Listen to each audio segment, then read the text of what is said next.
Okay, first of all, thank you to so many of you for staying behind to listen to my talk and for the warm introduction. I'm from the University of Wolverhampton in the UK, and I'm going to be talking about cyberpsychology. Unfortunately, I have very little understanding of software development and the technology side of things, but I can tell you about how people behave online and why they do some of the things that they do online. So I help run the Cyberpsychology research group at Wolverhampton University, and I appreciate that most of you won't even have heard of the topic cyberpsychology. So let's start by telling you exactly what it is that we are looking at. We look at the processes, the motivations, intentions, social behaviours, personality, etc. of our online behaviour, and how that influences both our online and our offline existences. It's very different to HCI. So a couple of things to note. As cyberpsychologists, we are actually aware that we use the term internet to mean everything that's technologically connected. We know that's not maybe the correct term, but that is how we use the term. So if I talk about internet today, it can be any technology behavior. It's different to human-computer interaction. So human-computer interaction is mainly focused on the design of programs and the output, the user interface, etc., and the usability of technology. We are really focused on people, what people do, why they do it, how they are motivated to do it, what influences them to do it, what the end products of their behavior are. So to this end, we consider all technology to be a tool. It is not the technology that makes people do things. We have to tell the technology how to behave. So all of our technologically driven behavior is actually goal-directed. So we are motivated to tell technology to do something that we want it to do. So, when we give talks about cyberpsychology, or when students come to our courses, the first thing that they do is focus on negative behaviours. That's mainly because if you look at the mass media, the news, etc., all you ever hear about internet behaviour is it's bad for you. It's going to make you do bad things, and here are just some of the examples of a lot of the stories that you hear in the mass media about online behaviour. So as a cyberpsychology research group, we are very motivated to actually also talk about the positive uses of technology-driven behaviour.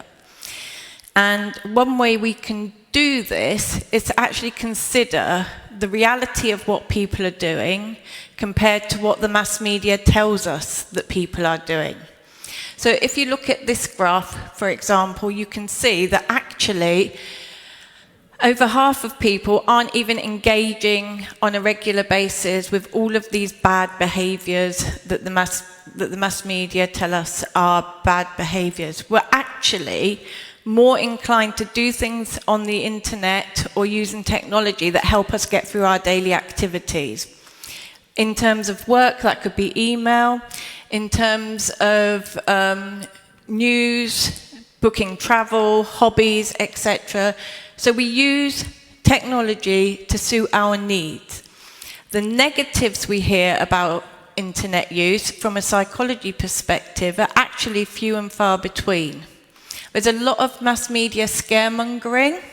So we're very much looking to promote positive interpretations of human behaviour as well, and how we can harness technology for our well-being and positive mental health. So, that said, what we find in cyberpsychology is that actually everyone using the internet is creating that world.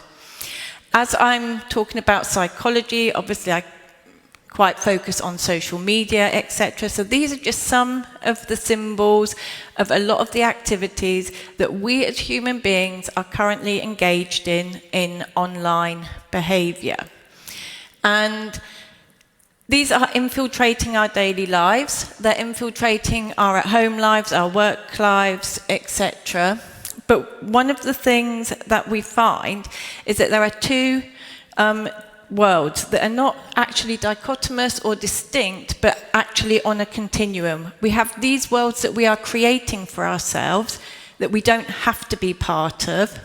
So we don't have to be on Facebook, we don't have to use Instagram, but there are also things that we have to do online. So I can only talk from living in the UK, and nowadays in the UK there are a number of things that you cannot do if you are not online. And anyone who has a child in secondary school in the UK will now know that actually they can't even do their homework without having internet access. We can't apply for passports, driving licenses, etc., unless we have internet access. So we're kind of creating two different worlds for ourselves. This world that we are voluntarily part of, and a world in which we are being forced to use online activities just to get things that we need in daily life. But at the centre of all of these are human beings in different roles. We are creating a world of lots of different social roles as well that didn't exist. 15 years ago, a lot of these roles didn't exist. So we have to kind of try to look at how we can explain what people do in all of these different worlds from a psychological perspective to help us understand how to then develop these tools, harnessing what we know about people's online behaviour. From a psychology perspective, we always start at the core, and what all of these activities, whether they're voluntary or involuntary, have in common is that there are people doing them. And people have lots of psychological processes. They think, they feel, they react, they have ideals, realities, etc. So we very much live in a world where we perceive, respond to, react, both online and offline. And cyberpsychology is very much focused on how these processes work online. So we look to understand and reduce negative behaviours. We look to increase and promote positive behaviours. But actually, if I asked you all, when you are designing software, how much psychology goes into that software design, it probably is quite little. There probably isn't a lot of understanding the actual psychology behind human behaviour that influences a lot of design. And if I did ask you what psychology goes into it, you're probably basing it on layman views of psychology and what you know probably from the mass media. So when I was asked to do this talk, I was asked to talk about Freud and how Freudian thinking influences online behaviour. So, for those who are not aware of Freudian theory is very much based on the notion that we learn all of our behaviour in childhood. That sits within our subconscious and that directs all of our human behaviour well into old age and adulthood. It's hidden in our subconscious, we can't access it all, but it drives behaviour. There are those who still subscribe to a Freudian theory, but most of Freud's theories were very much based on individual case studies.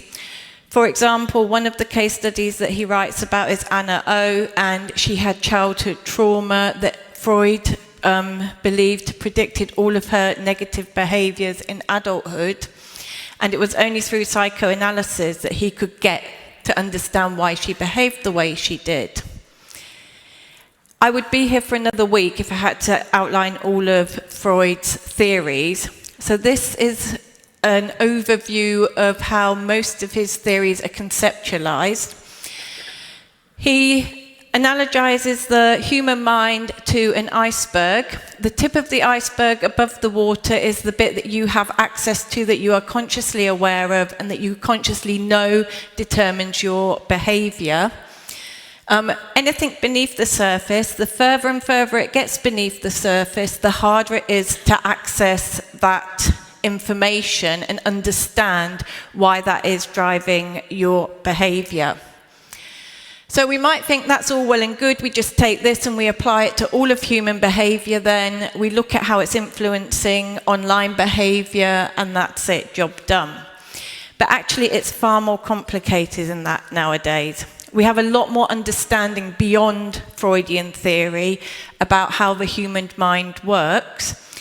And what we find now is that actually this Freudian approach, the psychodynamic approach, sits on a continuum of psychological behavior, from the biological side right through to nurture. So rather than go into a lot of detail, suffice to say that as psychologists, most of us subscribe to a blended approach that borrows from a number of these 5 major categories of human behavior to understand online activities and why people do what they do online. Within the 5 major approaches, there are lots of subdisciplines. These are just a few, but rather than outline each and every one of those, I'm going to talk about 2 main approaches, because this is what we do mainly in the research group, and this is where my area of research mainly lies. I'm going to talk about using cognitive psychology and social psychology to inform software development, etc., and to explain it using an example of specific example of online behavior. So, cognitive psychology is mainly about how we think, feel, and react. It's our perceptions and interpretations of the world. When you are doing things online, what determines your response to any activity online is how you perceive what you are seeing. You see something online, you interpret it, and then you respond to it.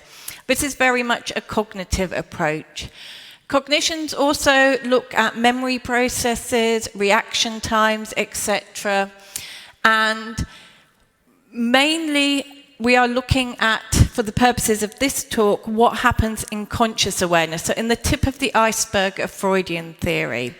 There is a lot of cognitive psychology that also looks at motivations, desires, drives, etc. So what Freud would say is the non-conscious part of human behavior.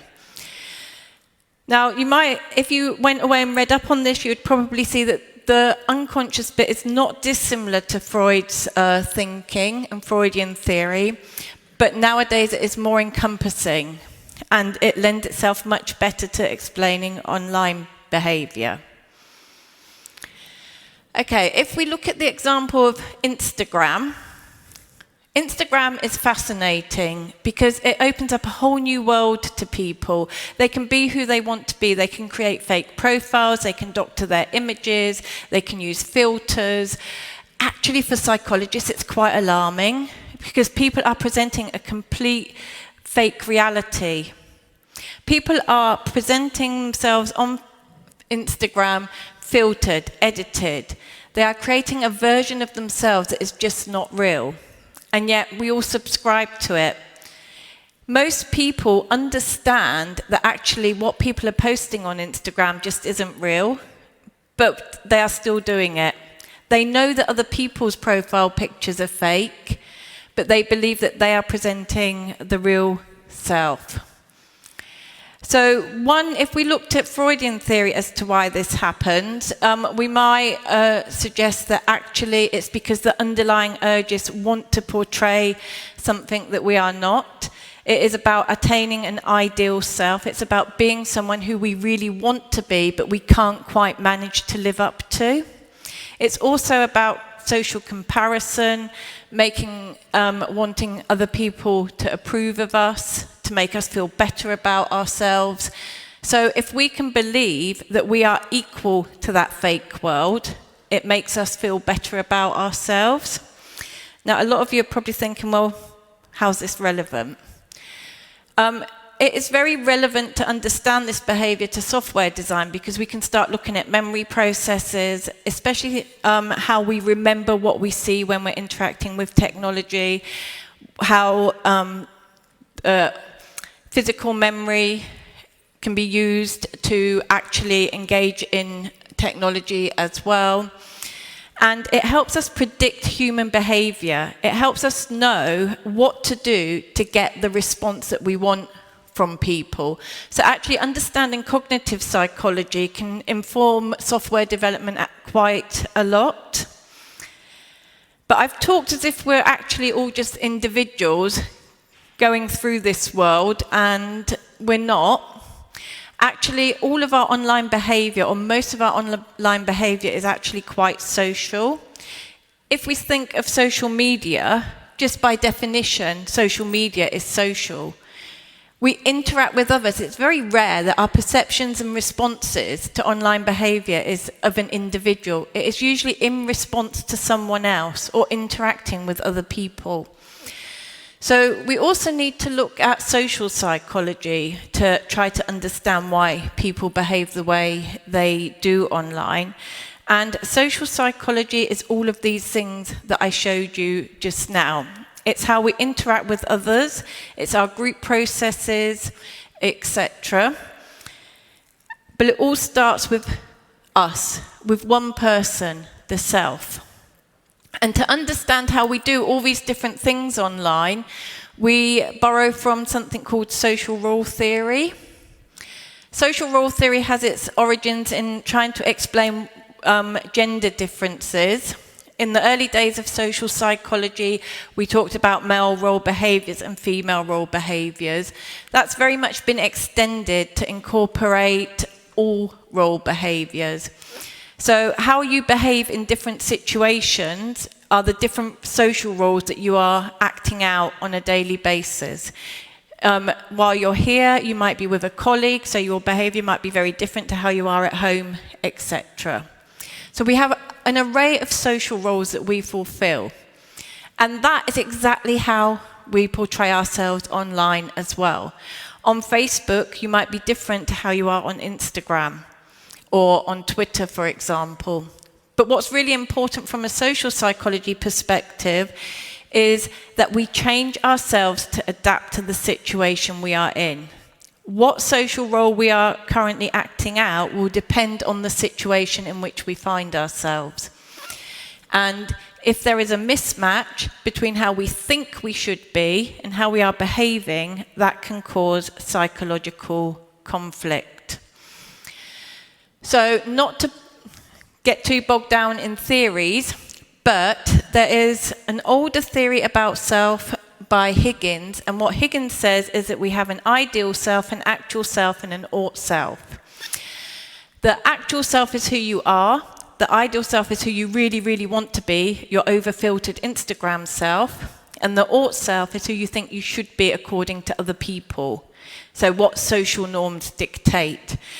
It's a little bit like that, but not quite. So we present ourselves usually as an ideal on social media. But this might be quite amusing, but there is actually a more sinister side to this. What we are finding psychologically is that more and more people are aspiring to be someone they just cannot be, or they can only be temporarily.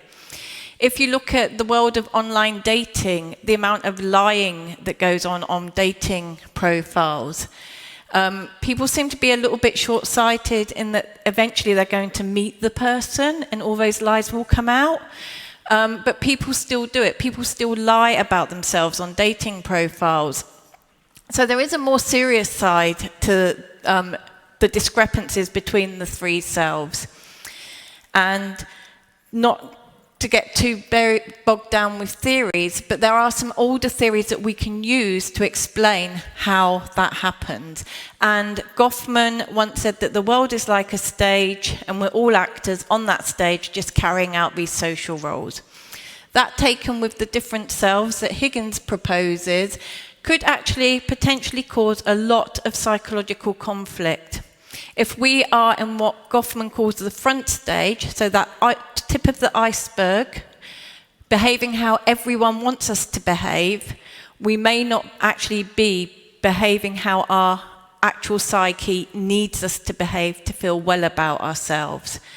So the fake reality of Instagram, for example, is very much promoting that. It's promoting a discrepancy between the different selves, and that then causes psychological conflict that can lead to really negative psychological behaviours. So, that all said, it is a two-way road. What we see around us, so bottom-up processing, influences how we behave and how we perceive ourselves, and top-down processes respond to what we see. The top-down processes are very much cognitive. It's our memories, it's our held thoughts about ourselves that will dictate how we respond to a situation. The bottom-up processes are the social psychology, the situations in which we find ourselves, and together they form a social cognitive psychology, which is the blend of the two topics. And from our perspective, probably the most appropriate to understanding online behaviour, because our online behaviour is all about the here and now. It's about instant gratification. It's about doing what we want now and achieving goals that we want to achieve. So as psychologists then, we take all of that and we believe that our online behaviour is very much goal-driven. Every behaviour has a goal, whether we know it or not. It is about achieving those goals. It's about looking at the social norms around us, those bottom-up social processes, and interpreting them and embedding them in our cognitive processes. If we are raised with a set of morals and social norms, they become embedded in our cognitive behaviours. They become our expectations about human behaviour. And as such, they can then guide our behaviour as well. And this is very much what happens in online behaviour. We are creating new social norms, but we are also learning to accept those rules and engagements of behaviour. And we as human beings are doing that. The technology isn't doing it, we are. And that is why it is so important to understand the psychology as well. So, going back to the Instagram example, if we know that someone's picture is doctored, we know it's fake, we know it's photoshopped, why do we still believe it? Why do we think that we have to live up to that? Because those are the new social norms, the roles that we are creating for ourselves. But what they're actually doing is they're making the clefts between the ideal, actual and ought selves even bigger. So there's some interesting research going on about Instagram because for no reason other than that they thought it would be a good idea, Instagram removed the visible like function in some countries but not others. And we're currently looking at whether not having those likes visible, how many likes an image gets visible, actually increases or reduces self-esteem issues, and whether people then feel better about themselves if they can't see how popular someone else is. It gives them less to live up to. So again, you might be asking yourselves, how is this all relevant? Why do we even need to know this? Well, understanding these issues can actually reduce developer and user biases. Whoever develops an app, tool, whatever, you will bring to it your own preconceived ideas of what the person will be at the other end using it. And in order to reduce that bias, you need to understand how users interpret what you are giving them. So it's all about your own prejudices, stereotypes, etc. It's about understanding how you can get people to do things online with the like function, for example. How you can persuade them to use technology, but from a psychological perspective. So I said that I would talk about social psychology and cognitive psychology, but just not to forget personality and individual differences, because a lot of people come to our courses and then say, so you can tell me who's going to do what online, when, how, etc. Well, actually we can't. We're not profilers. Most of us probably don't even believe in profilers. Humans are very different. And all we can do is look for commonalities across human beings and how they do things online, and try to create a predictable world. Try to establish who is most likely to do something. It's not foolproof. What we do is look for consistent personality characteristics and how similar people behave in similar situations. So this is kind of what cyberpsychology does. It's very much what our research group does, and we kind of feel that there's a lot to be gained from interacting with people outside of psychology as well. So my particular area of expertise is cybercrime. So I look at why people become criminals online and how they very quickly fall from an innocent behaviour into criminal activity. And usually it's curiosity, or usually it's something as simple as being drawn into a group online that they had no intentions of ever joining. And they very quickly go from innocent bystander to perpetrator. And when we're talking about criminal behaviours, it can be anything from illegally downloading, selling student essays online, to the hardcore terrorist recruitment type activities that are a global threat online. Within our research group, we have individuals covering a whole host of other psychology, online behaviours, from vulnerability and intellectual disabilities to addiction, etc. It's really important to understand how different users engage with technology in different ways. What is good for one user might not be good for another user. So we might look, for example, at social support groups, or how people with intellectual disabilities date online without being exploited, etc. So there's a whole array of psychology associated with online behaviour that extends far beyond Freudian thinking. So, whereas Freud suggested then that we are like an iceberg and we only have a little bit of thinking going on up top, to an early psychology that treated all people as individuals, we are far more than that. And to understand human behaviour online, we have to look at the whole of human behaviour online.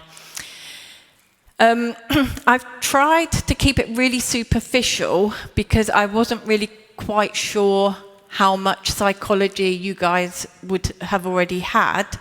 But from our perspective, we really want to engage with people outside of psychology to understand what the need is for us as psychologists as well, what input other people need from us. We are very good at sitting in our research groups and doing academic research, but that also needs to be of an applied nature. We need to know what it is that people need researching. So that's one of the reasons that we have been here talking to you guys this week as well. I've gone really quick as well because I'm aware that it's the last session of 3 days and you're probably all just waiting to hit the bar. So I've gone quite quickly as well. Just to let you know, we do have a Cyberpsychology research group, but we also are shifting to the British Psychological Society's Cyberpsychology section. We have our first conference next year. If you are interested in the psychology of online behaviour and you want to get in touch with me, please do.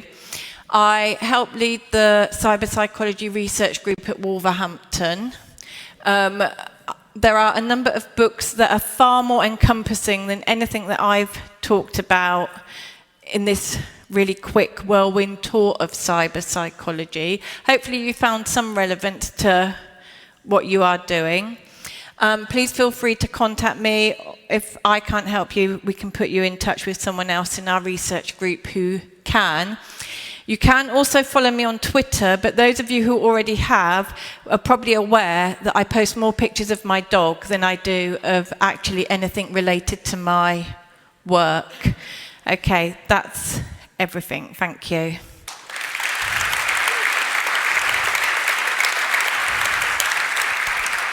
All right. Thank you all so very much for your engaged attention throughout the entire Øredev. And you heard what the lady said. Let's hit the bar. See you all next year.